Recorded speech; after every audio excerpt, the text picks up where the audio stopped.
Ito ang kwentong Tondo. Sa part 1, nalaman natin na bago pa nasakop ng Kastila ang Tondo, ito ay sentro na ng kapangyarihan sa paligid ng Ilog Pasig. Tahimik na pinamumunuan ng mga dato. Maunlad sa kalakalan ng Tondo.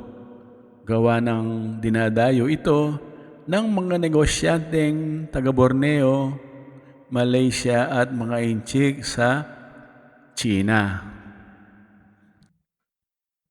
Dito sa part 2, itutuloy natin ang kwento mula sa wakas ng kolonyang Kastila at dumating ang panibagong mananakop, ang mga Amerikano, noong 1889. Noong panahong yon, nagbago na ang watawat at dahan-dahang nagbago ang wika sa mga nasa pamahalaan. Pero ano nga ba ang nangyari sa Tondo noong panahon nila? Dumating ang mga Amerikano dala ang konseptong modernisasyon. Pinalitan nila ang mga baku-bakong lupang kalsada sa aspalto at simento naman sa mga pangunahing daanan. Sa sistema ng edukasyon, bagamat Spanish pa rin ang salita, isinama na agad ang wikang Ingles na pag-aaralan kahit nasa elementarya pa lamang. Isa sa pinakamalaking pagbabago ay ang pagpasok ng sistemang pampublikong paaralan. Maraming batang taga-Tondo ang unang beses na nakaranas ng libreng edukasyon. Kaya kahit mga anak ng mga pamilyang dukha ay nabigyan ng pagkakataong mabago ang kapalaran.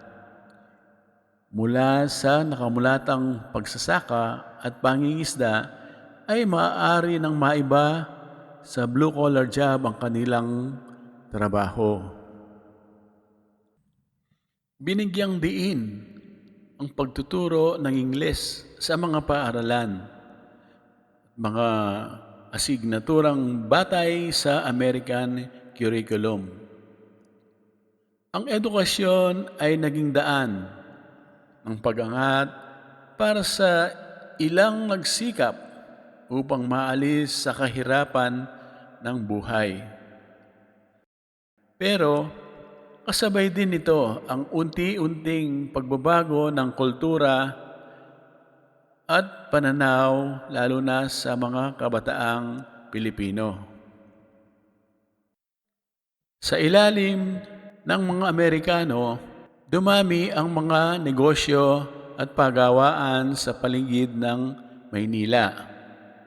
Ang Tondo, dahil sa lokasyon nito na malapit sa Pantalan, ay naging tahanan ng maraming manggagawa at mga kargador sa pier.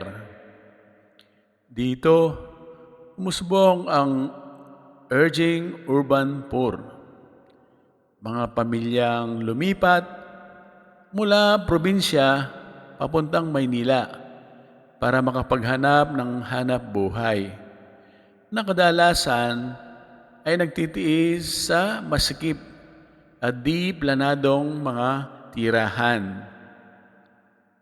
Habang lumalaki ang ekonomiya, lumalaki rin ang problema sa siksikan sa pabahay. Doon, nagkaroon ng unti-unting mga squatter sa Tondo. Naging problema din ang kalinisan at ang kondisyon ng public health. Isa na ang disposal ng human waste at ang malinis na tubig inumin. Hindi nasasapat ang serbisyo ng gobyerno para sa mga mahihirap. Lumilipas ang panahon, unti-unti sa imahinasyon ng mga tao, lalo na sa media at politika, ang Tondo ay nagsimulang kilalanin bilang lugar ng kahirapan dahil sa biglang paglobo ng populasyon at marami ang walang mapasukang trabaho. Siksikan ang mga tirahan dahil sa pakikituloy ng mga kamag-anak mula probinsya na gustong magsapalaran sa Tondo.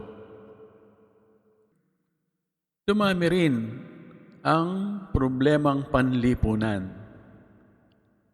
Pero mahalaga ding linawin na ang Tondo noon ay hindi lang lugar ng kahirapan, kundi ito rin ay lugar ng malalakas na samahan ng komunidad, pamilyang nagsisikap na makaahon, at mga kabataang nag-aaral para maghanap ng mas magandang kinabukasan.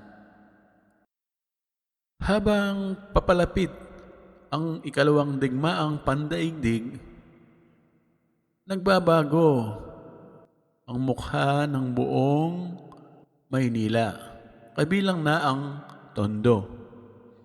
Naranasan nito ang pagbagsak ng ekonomiya sa panahon ng digmaan, ang pagkawasak ng mga bahay at kabuhayan, ang panibagong pagsisimula pagkatapos ng giyera.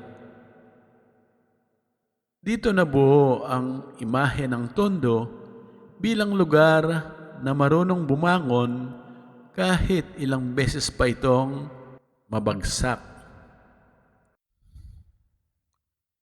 Sa panahon ng mga Amerikano, ang Tondo ay naging salamin ng mabilis na urbanisasyon. Maunlad ang kalakalan, pero naipon ang kahirapan.